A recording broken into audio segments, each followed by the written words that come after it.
Happy birthday to you. Ang dami. Why? Tumingin ka, bobo ka. Joke lang. Bakit nga ba mahalaga ang asignaturang Pilipino sa atin? Una, ang wika...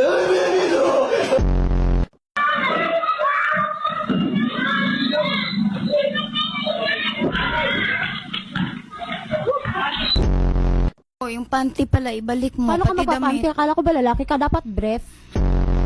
Ano, gabi katabi kita, ang lakas, nag-aano ka. Ano ginagawa mo? Kumakamot, ang tagal mo naman kumakamot, 3 minutes. Tapos yung damit doon, antitigas. Sipon ko yun. Sipon! Superman, tulungan mo kami! Superman! Saan ka na? Oh, shit! Superman, tulungan mo kami. Ano kailangan mong tulong? Kailangan ko ng pambili ng bigas. Magtrabaho ka. Gago niya sa process si Elso. Do you wanna build a snowman? Tingnan mo yan! Day, bakit dong? Motor ka ba, Day? Ay, bakit dong? Bombahin na kita, Day!